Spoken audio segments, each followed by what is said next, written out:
So if you're in the professional services world, forecasting can sometimes feel like throwing darts blindfolded against the wall.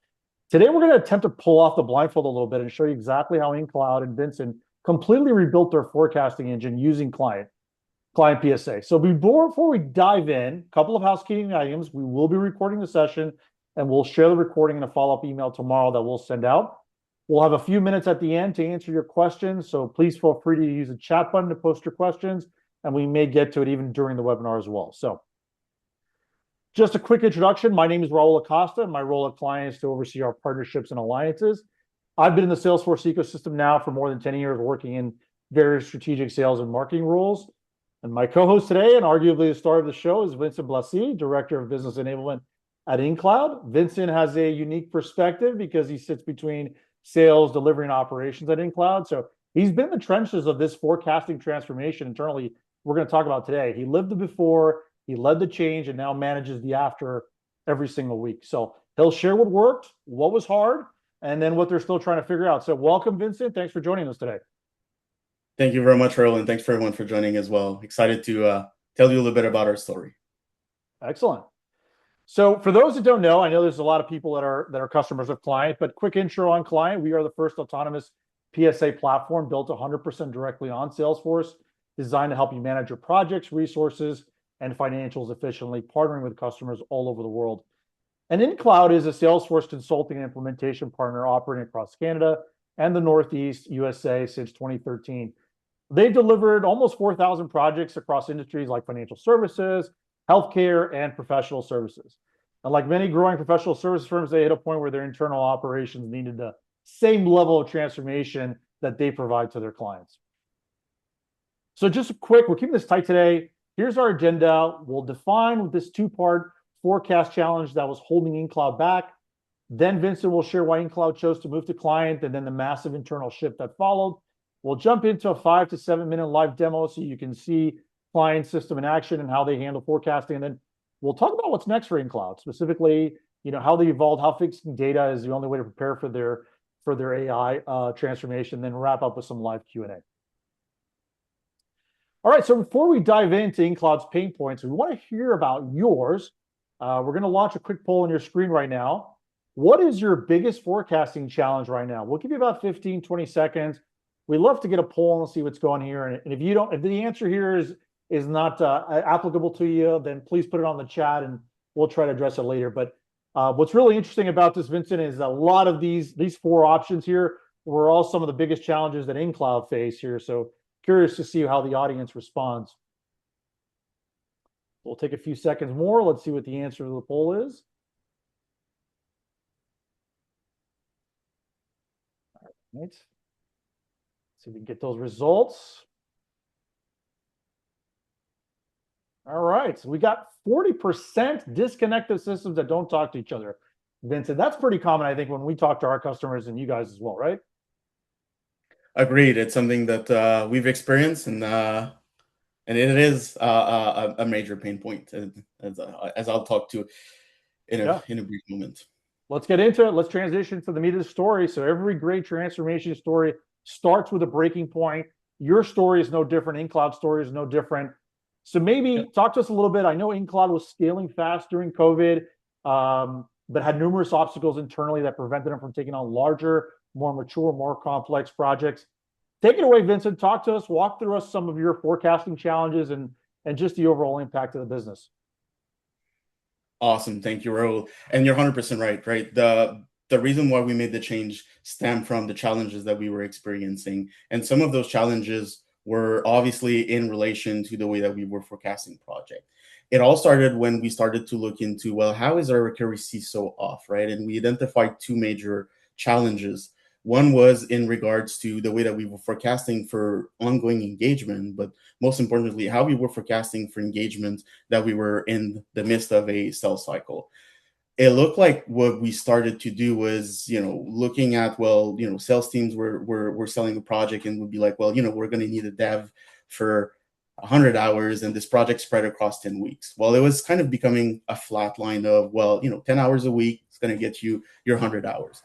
But as it hit delivery, obviously it wasn't the way that it was working, because when we started to look in the numbers, it looked like that dev person, for example, did 30 hours within 3 weeks of works where they did the whole 100 hours. Is obviously not a way that we can maintain our operation. And as we started to grow and as we started to repeat the mistakes once in a while, that's fine. But then 4 resources, 5 resources, 10 resources, where it kept on happening, it wasn't the right way for us to grow and to scale. And then when it actually flipped on a project side, it was heavily reliant on the PM's gut feeling and what did we believe the PMs, what did the PMs believe they could do, and they were responsible for keeping it, current and responsible for forecasting accurately. But in reality, we started to see that PMs were over forecasting by like 150% just to hit 80% of billable utilization. It obviously was building data that we couldn't trust. And because PMs were sometimes padding everything or not necessarily updating it, it made that when a project was shifted, then PMs had to go into all of those disconnected system and updates the number. And then we had to rely on those PMs to update them the same way in through all of those different systems. And to talk a little bit about those systems, right? We had one specifically for the forecast, one specifically for the timesheet entry, and then something else for the status report. So one action had to be repeated the same way in 3 different systems using 3 different methodology. Obviously, it was a huge waste of time, and every single time that we were trying to pull report, we saw that this process was breaking down. Visibility was becoming a huge issue because we were forecasting so much on gut feeling, and those PMs were sometimes super conservative and sometimes super optimistic. We would sometimes hit it right and be like, well, it kind of looks like they evened themselves out, and then we're like, well, everything's fine. But in reality, it was starting to show the cracks in the foundations that we were going with.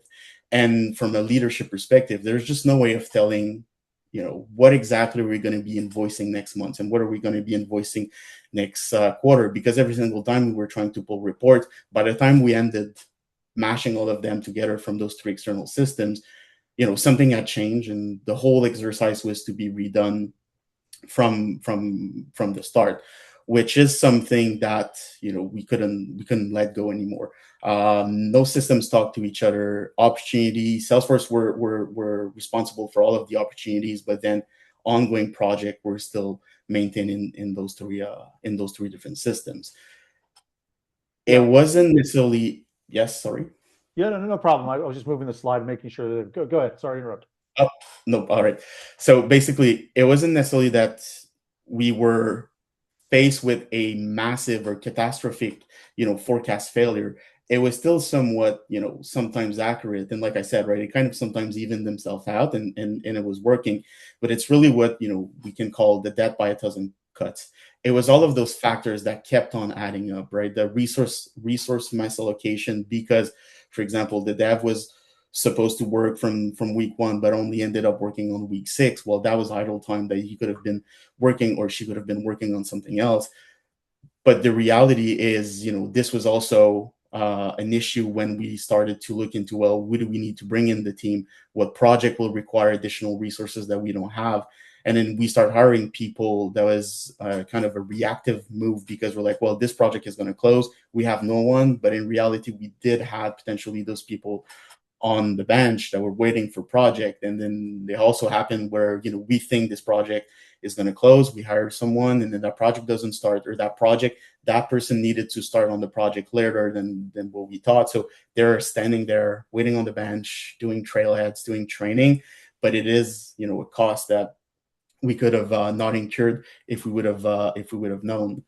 Everything as well that had to do with those internal kind of tension, right? We had to have multiple meetings where, all right, well, from a sales perspective, here's what we're selling. And then from a delivery perspective, here's what we can support. And, sometimes sales would be right. We could have sold more. And sometimes delivery was right. We couldn't deliver on what was proposed on those dates. So it was creating additional side conversations that, again, kept adding up. And to, the burden as well of the PM, right? Onboarding a PM was becoming a tedious exercise where we had people that, would come in and be like, well, that's an interesting way of doing things, but it was what we knew, and it was obviously not working for us. Yeah. And I love the imagery here, that the slow bleed death by a thousand cuts. Could you maybe, and this might be a nice little segue to the next slide, but I'd like to also get your perspective on how inaccurate forecasting really impacted your leadership's ability to plan for upcoming projects, capacity planning, determine project budgets, kind of get a pulse of the business and where to go, potentially acting as a trigger for change. You're 100% on it, right? And this was the kind of catalysis for change for us. It was because we were winning those bigger deals. It was no longer deals that were kind of handled by, a one man or one woman show. It was a group of individuals that were coming in together at different moment for different reason on the project, and they were kind of going in, stepping out, and it was becoming something that we weren't looking at just a couple of resources. It was it was 5 or 10 resources on those massive engagement. Then a key thing as well is when COVID hit, we went from a shop that was operating here in Montreal, Quebec, Canada, to now something that was operating with resources spread across Canada and the US. And it was no longer something that you could just go into someone's office or have a chit chat with one of your coworkers that is sitting next to you, where we could be able to figure out what was wrong with the pipeline. It was all stuff that was happening in conversation in between customers meeting. And at some point, from a leadership perspective, it obviously became, we need something else. We need a new tool. We need something that will give us an accurate numbers and that we can plan for this growth, right? If we wanted to start scaling, to scale, we needed to stop guessing. And that change really came when we started to meet with PSA partners. Obviously, is we're here today. We chose clients not only because it was built on the Salesforce platform, but it was also something that we felt like was going to support that growth and that scale that we wanted to have, right? We were looking for a tool that was going to work for the team size that we were back then 3 years ago, something that will still work where we are today, and hopefully something that will follow us when we hope to be 2 times the size that we are right now. Yeah, yeah, and I love to hear that. And so maybe let's talk about that change to client, the new operating system that gave you that full visibility, and maybe some of the business outcomes as well. Of course, and one of the biggest thing, right? It was for us a massive new operating system, right? Choosing client was part of the strategy that we've adopted, but it wasn't just necessarily switching the tools. It was collapsing 5 disconnected processes into one single system. So they had a lot of thinking, and we had a lot of internal conversation about, well, what do we need from a time tracking perspective, client collaboration, status report, forecasting, invoicing. Before client, every time that we were changing, something had to be done in all of those different systems. But now PMs were updating something in the project plan, and everything was getting updated from the status report, capacity planning, and forecast perspective. So this is really brought into a new era where we are no longer spending our time updating systems. We're spending our time maximizing the investment that we've made in clients. Capacity, from what have changed overnight, obviously all of those systems coming in together, we were now able to look into data from a PM perspective, from a leadership perspective, from a sales perspective, from an invoicing perspective. Everyone was seeing the right thing at the right time. It was no longer a guessing game of, well, do we think we're going to be able to hit those number? It has number there, and it was something that was actionable data. And what become possible over time is obviously being able to see where PMs were great and where PMs were not so great, right? Kind of bringing in that coaching mentality as well, where, well, it looks like you're padding, the estimates that you're getting, you might not need as many padding, and using PMs that are great at forecasting and that we're getting great accuracy to coach the ones that were maybe struggling a little bit more. But what it also shine a light on was, sometimes it had nothing to do with the way that we were forecasting. Sometimes our forecasting were accurate, but then we kept on moving project dates and obviously having an impact on what the resources were able to do, because go live dates were getting pushed. And sometimes it had nothing nothing to do with us. So it also shine a light on, well, what can we do with our customers in advance so that we don't necessarily suffer as much when they are changing some specific dates or not necessarily meeting certain milestones.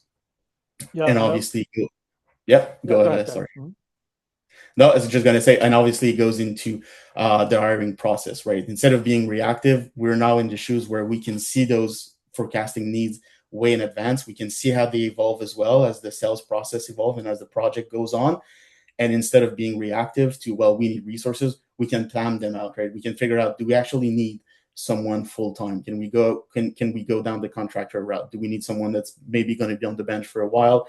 And it really is driving much more accuracy in the forecasting and the hiring as well, reducing that bench time for new resources. Yeah, no, I was just going to mention, Vincent, I think that's great. The other thing I would say is wearing my sales hat, right? It's great that you guys are actually, it gives you the ability to see capacity from a sales perspective before committing right to a project, right? And I assume this really helped out with the hiring whiplash that was mentioned earlier, right? And now you guys can do planning for 6 to 8 weeks out instead of just playing catch up and just making gut feel guesses, right? Which I think it comes to this slide here is being able to transition from that shift to making gut feeling decisions to building a solid foundation of trusting your data. So maybe you can talk a little bit about that before we get into the demo. 100%. And one of the biggest things for us was obviously being in the Salesforce ecosystem for a while. We've always seen like those slides with like by XYZ licenses are going to get whatever ROI for whatever amount of time. And obviously for us, client has been a positive ROI, but the biggest thing and the biggest factor for us is that we can now trust the data that we get on from the system. We can rely on it. We can make a hiring decision on it. We can do pricing decision as well based on if the the team is occupied or not. We can capacity commit. We can have our capacity be committed based on real trust, and that's a metric that for us was huge, going from that gut feeling to knowing that what we are looking at and managing with that data is actually going to be right. It's days and night, right? When you can actually plan how much money you're going to get at the end of the month, it really helps out with everything that we have to do and supporting that growth as well that we wanted to achieve. Yeah, that's fantastic. So maybe before you jump in and show us what your org looks like, right? Maybe talk a little bit, maybe a less than a minute on just kind of like what is the evolution, right, of client and in cloud.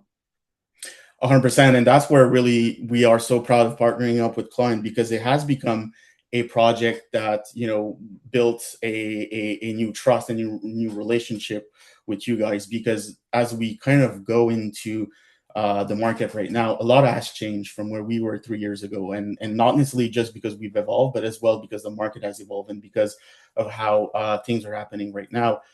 It's great to have someone that we can bounce ideas of, and that can make the product evolve based on feedbacks and comments that we have as customer, but you also might have as customers of clients. So it has been obviously not a magic wand. It is a lot of work. It is a lot of discipline. It is a lot of ensuring that people are keeping all of this current, because as you move all of your processes into one, and as you move all of those tools into one, as soon as something is not being updated, then it reflects downstreams when we start looking at broader reporting. Yeah, no, that's great. And by the way, Vincent, just so you know, Client does sell magic wands as part of our licensing package. It's the ultimate package, so maybe ask us about it. So, no, this is great here. So let's dive into it here. I'm going to stop sharing my screen and let you show a little bit about what you guys are doing from a forecasting perspective. Awesome, thank you very much. So let me just open up an environment, right? Obviously, so we work with a lot of highly regulated industries. So where I'm showcasing right now is our sandbox, where I went in and changed a little bit of the data that we have there. This is a project that we would look into from a pre-sales perspective, right? I would look into, well, this is a pipeline project for Priest Inspector, where they want to do financial services cloud. We're at 90% sure that this is gonna move forward, right? So what we talked about a little bit earlier was using those predefined templates, right? So when we start a project, every single time that we're in pre-sales, we're going to have what we call our templates there with some assignments that are using the placeholders, functions, and features. what this empowers us to do is like we can just focus on what exactly are we building for this customer. So in this case, account mapping, custodian integrations, and so on. But all of those have estimated hours against them, right? And then we can start splitting those efforts into the different type of resources that we have that are going to be assigned to this project. We can even go down to the skills level of those resources so that we can ensure that we're making the right decisions, putting the right people on the right project at the right time. As I talked about, not everyone's going to be busy at the same time. And this is also driven by the fact that we are using our dependencies in between our tasks, right? So as we move items in our build plan, all of this mapping that we've done and all of those people that are there are being kept current and are being kept on the right engagement. So from a capacity planning, if my start date was to shift, well, good news is the rest of my project is going to shift with it. And the rest of my forecast is also going to shift with this. So if I'm to, start staffing this project, because I do believe it's gonna come around, I would go in and look into my resource plan, which is now where I can see everyone that's required on this, and then I can start looking at, well, what resources do I actually have that's going to be available for this, right? So if I start looking into a project manager, just another project manager, I'll be able to see who's available, who's not available, how much time do I have. And one of the greatest things for us as well is we do get like that total availability, but I can also look into everything else that I have in pipeline, right? So it looks like from a PM perspective, I need those amount of hours. Here's everyone that I have available, and then here's what else is coming in, knowing that I have like all of that availability to take on more project if something from a PM perspective comes along.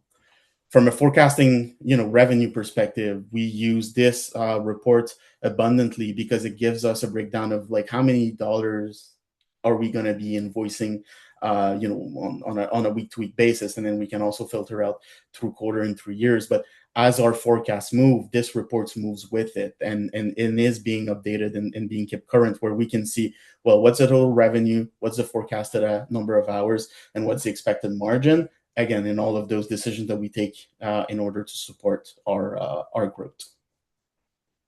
Yeah, looks great, Vincent. Let me, I know we've got a few minutes here left, but I want to kind of talk about what's next for you guys. So if you don't mind, I'm going to just take over your screen here. But really curious, I know we've started launching our Agentforce capabilities with our project agent back in December. Really curious to see exactly how you guys are setting up your data foundation to really allow for Agentforce, and then also, how you guys envision project agents are going to really add value to the organization. 100%. And for us, AI is definitely the way to go, right? I believe being a Salesforce partner, the agentic enterprise is upon us. So it is important for us to set up our data right. And that's what we've been working towards those last 3 years. It's getting actual data that we can trust, so that an agent can come in and trust. Clean data and will mean accurate predictions out as well. What we're definitely excited about is kind of looking at what we've done in the past, and how can we prevent the same mistake, and how can we replicate the success that we had in those past projects into the future, right? So we want to start looking into those trends. What can we do better so that we are not stuck in the same situation happening on project? And obviously from an agent perspective, right, the what we hope and what we are working towards is reducing the overheads. I want to have our PMs focused on having conversation with their customers, managing their project, and managing those decisions that need to happen on a project. I don't want them to be stuck in systems updating everything every day, right? So having agents to do the daily timesheet, the daily entries would be huge. Would be huge for them, where they could be spending their time, managing project instead of entering data. Yeah, that's great. And I think also too, the idea overall, beyond our ability to launch agents and sub agents, is really, yes, obviously for efficiencies, we're trying to allow the organization to be more productive. But I think also is we want to be able to reallocate time for project managers and your leadership team to really add strategic value to the organization, right? To really focus on how can you talk to customers and find some abilities for upsells and cross sells. So we're really excited about what Agentforce and our roadmap for agents is going to really, lay out for the next 12 months. But we really depend, Vincent, on you guys, on you and Incloud, to also help us exactly envision new use cases to add strategic value, right, for these agents. So we really appreciate your partnership here. Likewise. All right, so let's get on to Q&A. Let's see if there's any questions available here. I know we've got a couple of minutes. Let's see if there's anything on there. Might have a question for you, Vincent. I don't see anything in the chat right now. So feel free to post a question here. But I will say here, one question I have for you is, what is the result here? Are you guys seeing a tremendous impact for your project managers now that they're using Client? They've adopted it. Is there a boost to their productivity? Are they having better strategic conversations with their customers? 100%, right? And giving they're such a vital piece of how we delivered project and how we're delivering project as we go, them being able to not rely on their memory as much to go in and update all of those systems and just update something once and have those changes replicated everywhere it needs to be. It's allowing them to focus on, building those relationships with customers. And as you said, right, Raul, from a sales perspective, you go in and we sell something, and then it's up for the rest of the team to kind of, make that account grow. Obviously, they have a role of delivering something, but if we give them more time to uncover new opportunities and cross-sell and upsell, well, it's just more, revenue that stems from that engagement that we're already forecasted.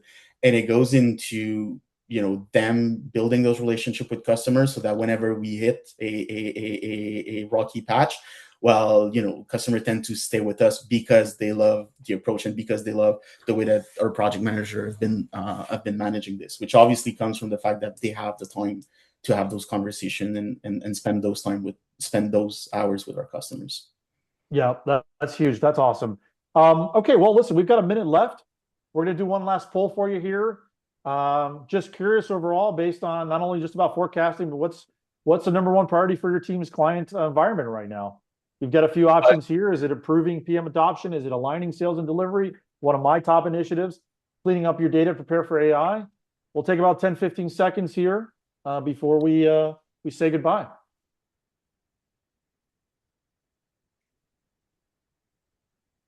What about you, Vincent? What's the top choice for you? I know you're not allowed to vote, but well, obviously the candle here. Yeah, go ahead. Yeah, cleaning up the data for AI is a big piece, obviously, for us. Yeah. I do see as well. I think Laura pointed a question. Oh, we got a question, from Joshua, I believe. How do you staff your client implementation? Does it fit into existing admin capacity, or did you need to hire a client admin lead?